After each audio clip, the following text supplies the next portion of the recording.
Somewhere in the deep architecture of spacetime, the laws that have held reality intact for 4 billion years just experienced a violent perturbation. On February 13, 2026, at precisely 8 o'clock UTC, data streams from NASA's Deep Space Network transmitted the first signal of what would become the most significant astrophysical event in human history, an object designated 3I Atlas, a city-sized interstellar entity that had been methodically tracked approaching Earth from the solar wind simply ceased to exist. Not gradually, not over hours, instantaneously. One moment, the object registered at stable coordinates 1.5 million kilometers in front of Earth, positioned near the L1 Lagrange point, the gravitational equilibrium zone between our planet and the Sun. The next moment, the telemetry data went blank. The radar signature vanished. The optical tracking systems reported null returns.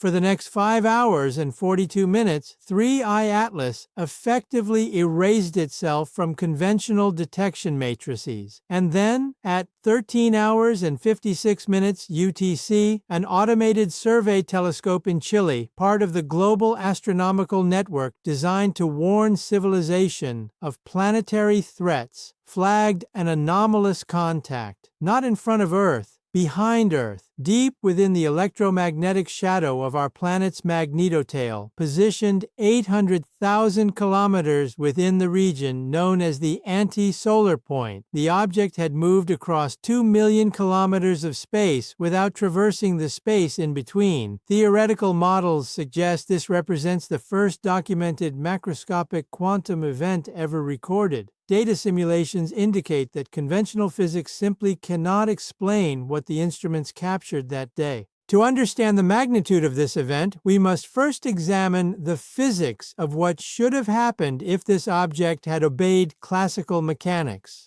Einstein's relativity tells us that nothing can exceed the speed of light. Yet, if 3I Atlas had traveled in a straight line from its initial position to its final position in the recorded time frame, it would have needed to maintain a velocity exceeding 90 kilometers per second throughout the entire journey. That velocity alone approaches relativistic speeds, but relativistic motion generates thermal signatures. Relativistic acceleration through a solar medium creates detectable electromagnetic disturbances. The Parker Solar Probe, currently orbiting the Sun and monitoring the solar wind, detected nothing. SOHO, the Solar and Heliospheric Observatory, positioned between Earth and the Sun to monitor coronal mass ejections, recorded no passage of a massive object. The space between point A and point B was completely empty. No heat signature, no radiation burst, no sonic boom in the plasma, just emptiness. And yet the object arrived at its destination with absolute precision. Researchers at the University of Strasbourg in France, operating extremely sensitive gravimeters designed to measure minute fluctuations in local gravitational fields, detected something extraordinary. Exactly at the moment when Chilean astronomers spotted the object behind Earth, the gravimeters registered a gravitational spike, not a sustained pulse, a snap, a momentary disturbance lasting 0.0104 seconds, exactly the duration expected if a massive object had suddenly punched a hole through the local space-time continuum. This gravitational signature matches theoretical predictions generated by the Alcubierre warp drive metric, an equation proposed decades ago that describes how a sufficiently advanced civilization might manipulate the geometry of space-time itself to achieve faster-than-light travel without violating relativity. The Alcubierre metric works through a principle that can be visualized simply. Imagine space as a sheet of paper. Under normal conditions, an object must crawl across the surface, which requires traversing every point of distance and takes proportional time. But if you can manipulate the metric, if you can fold that paper so that point A and point B become adjacent, you can traverse the distance instantaneously. When the paper unfolds, the object has traveled an enormous distance while locally only moving a few centimeters. This requires something called exotic matter, a hypothetical substance with negative energy density. It shouldn't exist naturally in a comet, yet the data suggest that 3I Atlas possesses it. Theoretical models propose that if a Type 2 or Type 3 civilization has achieved mastery over negative energy structures, they could indeed manipulate the spacetime metric on such a grand scale. The telemetry is consistent with exactly that scenario. String theory frameworks suggest that such civilizations would possess understanding of the 11 dimensions of spacetime that remain hidden from our direct observation. They would navigate through dimensional shortcuts, what physicists call wormholes or Einstein-Rosen bridges. The mathematics describing such phenomena has existed in peer-reviewed literature for decades. We simply lacked the observational evidence until now. A Type 3 civilization, by the Kardashev scale, would be capable of harnessing the energy output of an entire galactic supercluster, possessing mastery over stellar scale engineering. Such a civilization would regard the manipulation of local spacetime geometry as routine technology, no more remarkable than we might regard radio transmission. The gravitational snap recorded by French gravimeters represents the first direct instrumental evidence that such technological manipulation may exist within our observable universe. The implications reshape our understanding of technological progression, energy sources, and the fundamental nature of physical reality itself. Once positioned behind Earth, 3I Atlas entered a region of space with unique properties. The magnetotail is the portion of Earth's magnetic field that stretches away from the Sun like a comet's tail, blown backward by the solar wind. Inside this region, the magnetic field is highly structured and relatively predictable. The odds of a randomly moving object accidentally landing in such a precise location, especially the exact apex of the magnetotail, are calculated at roughly 1 in 4.7 billion. This is not coincidence. This is insertion, not trajectory. The object then exhibited behavior that confirmed intentional positioning. Infrared scans from the James Webb Space Telescope revealed a thermal temperature of minus 230 degrees Celsius. This is approximately 50 degrees above absolute zero. This is physically impossible for a natural object positioned within the solar system. Even in Earth's shadow, solar radiation reflects off interplanetary dust and creates ambient heating. A natural cometary object composed of ice and rock should experience background warming. Yet 3I Atlas maintained an artificially low temperature. This thermal signature is consistent with an object actively absorbing heat, functioning as a thermodynamic heatsink. High-performance quantum computers and superconducting magnets require cryogenic cooling at precisely these temperatures. The infrared profile matches a massive machine designed for extreme computational processing, not a dirty snowball from the outer solar system. Within hours of assuming its position in the magnetotail, the object altered its rotational characteristics. Data from the previous weeks showed 3I Atlas rotating once every 8 hours, a stable spin consistent with natural cometary objects. But at 23 hours UTC on February 13th, the rotation began decelerating. In just 20 minutes, the angular momentum of a 3 billion-ton object slowed from one rotation every 8 hours to complete stillness. Zero angular velocity. To achieve this deceleration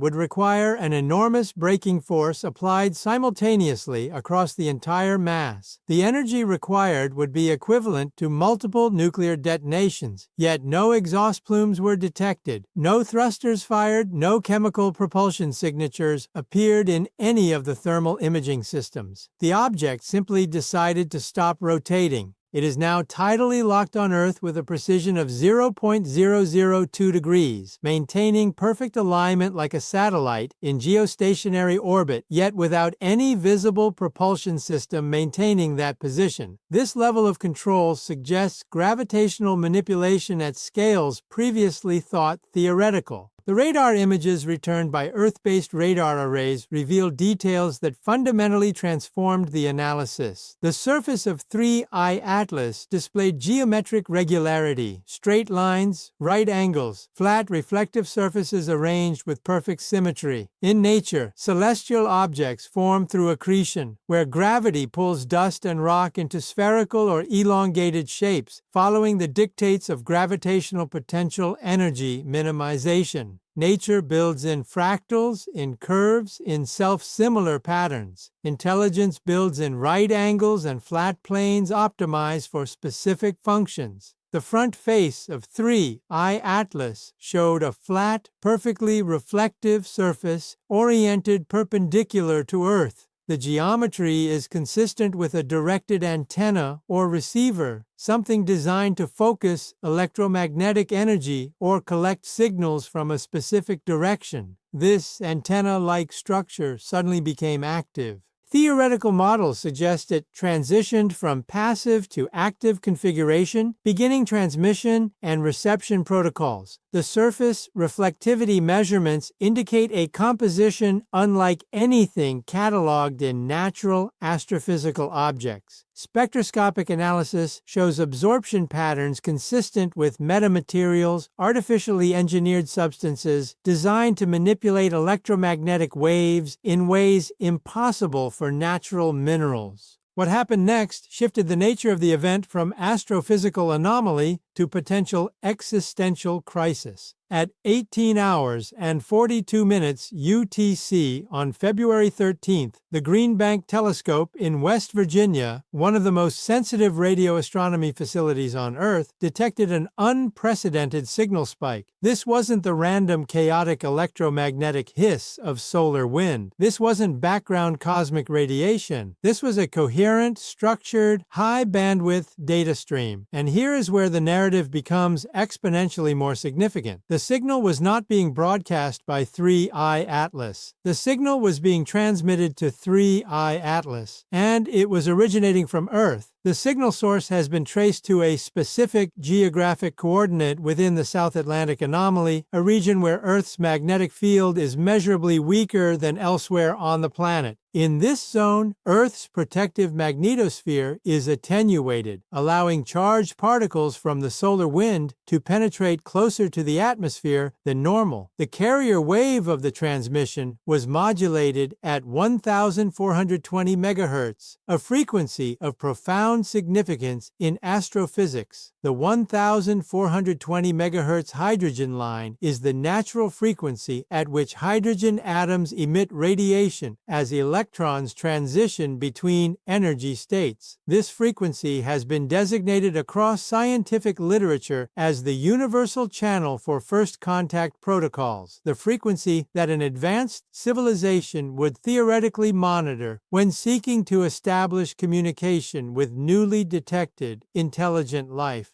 This is not arbitrary. This is the frequency specifically selected in hypothetical first contact scenarios. Someone on Earth is actively communicating with this entity, and the authorization to do so did not originate from any known governmental or international space agency. Within minutes of detecting this transmission, 3I Atlas responded. The response took a form completely unprecedented in recorded observation. The object emitted a burst of gravitational waves, ripples in space-time itself that propagate through the universe at light speed. Gravitational waves should only exist under extreme cosmic violence, under conditions like two black holes colliding or two neutron stars merging, events of unimaginable energy density. A natural comet cannot generate gravitational waves, yet 3I Atlas produced them. Moreover, these gravitational waves were modulated. They carried information encoded in their waveform. When NASA's LIGO detectors, the Laser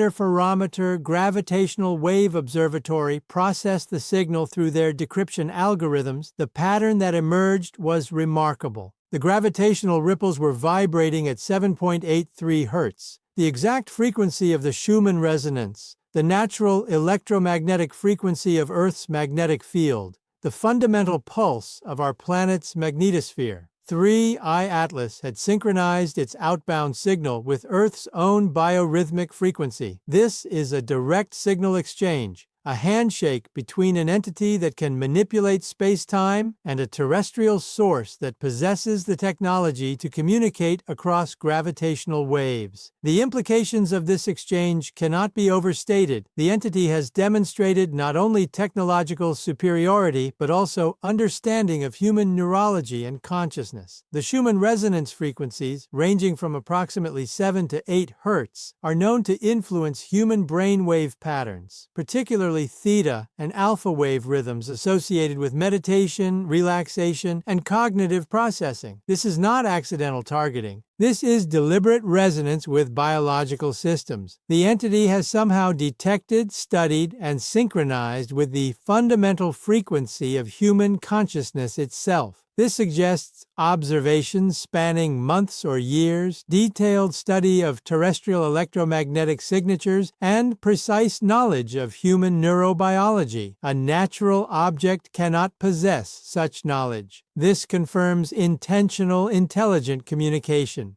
Immediately following this exchange, authorities initiated an unprecedented information blackout. The live public data feeds from the Green Bank telescope were abruptly cut. The screens went dark. Officials cited routine maintenance, but the timing is unmistakable. You do not remove the world's most critical radio listening device from operational status for routine procedures while an interstellar entity is actively establishing contact protocols. The data was cut because what they saw in the transmission patterns alarmed the scientific community sufficiently to warrant immediate information containment. As of June 19, 2026, the current date, the object remains positioned within Earth's magnetotail, maintaining its steady observation posture. The signal from the South Atlantic anomaly continues intermittently. The gravitational pulses persist. The connection remains open. The facts that can be definitively established from documented observations are clear. The object moved from Earth's sunlit side to its night side in under 6 hours, violating every classical law of orbital mechanics and requiring technology consistent with space-time metric manipulation. It positioned itself in the magnetotail, the single location where it could monitor Earth while remaining shielded from solar interference. It assumed a tidally locked orientation with a geometric antenna-like surface directed toward our world. It exchanged coherent signals with a terrestrial source using the hydrogen line frequency. It responded with gravitational waves encoded at Earth's native biorhythmic frequency. And finally, terrestrial authorities initiated information suppression. These are not speculative claims. These are documented observations captured by multiple independent instruments across multiple agencies. The civilization that orchestrated this arrival has demonstrated technological capabilities that place them well beyond Type 2 on the Kardashev scale. A Type 2 civilization harnesses the entire energy output of a star. A Type 3 civilization harnesses the entire energy output of a galaxy. The ability to manipulate space-time geometry to suppress angular momentum of 3 billion-ton objects without visible thrusters and to generate gravitational waves at will suggests we are observing technology from a civilization that has transcended Type 2 classification. They possess what theoretical physicists have described as godlike capabilities over the fundamental laws of physics itself. They can reshape the geometry of reality at will. The only remaining question is the most disturbing one. Why the shadow? Why position itself in darkness? If this were a diplomatic mission, a peaceful contact scenario, the entity would announce itself in full visibility. It would arrive where all civilization could witness the encounter. But 3I Atlas chose the darkness. It chose the exact location where the sun cannot reach it, where solar radiation cannot interfere with its operations, where it can observe without being obviously observed. Physics tells us the magnetotail is a shield. Strategy tells us it is a blind spot. The fundamental question now becomes not what is 3I Atlas, but what is it preparing to do? Is this a probe, in which case the scanning phase is complete? Is this a vessel, in which case it has reached its destination? The signal from the South Atlantic anomaly remains active. The gravitational pulses continue modulating at 7.83 Hz. The connection remains open. Every passing hour brings this civilization closer to the next phase of whatever intelligence orchestrated this arrival possesses. The Hubble Space Telescope has been retasked to stare exclusively into the dark patch behind Earth, watching for signs of the next movement. Whatever 3I Atlas is preparing for next, humanity is about to discover. The positioning within the magnetotail suggests three possible scenarios under current theoretical frameworks. First, the entity could be conducting deep surveillance of terrestrial communications, military installations, and technological infrastructure. The magnetotail provides perfect electromagnetic shielding while allowing continuous observation of Earth's night side, where most human population centers and technological concentrations exist. Second, the entity could be preparing for resource acquisition, studying Earth's biosphere, water systems, mineral compositions, and atmospheric chemistry for potential exploitation or scientific documentation. Third, and most concerning, the entity could be establishing a beacon or communication relay station, positioning itself to transmit signals deeper into space-time, summoning additional entities, or establishing a permanent outpost within our solar system. The forensic analysis of all available data suggests the third scenario most likely matches observed patterns. The deliberate positioning, the geometric surface regularity, the cryogenic thermal maintenance, and the synchronized communication protocols all point toward infrastructure establishment rather than reconnaissance completion. This is not a visiting delegation. This is construction of a permanent presence.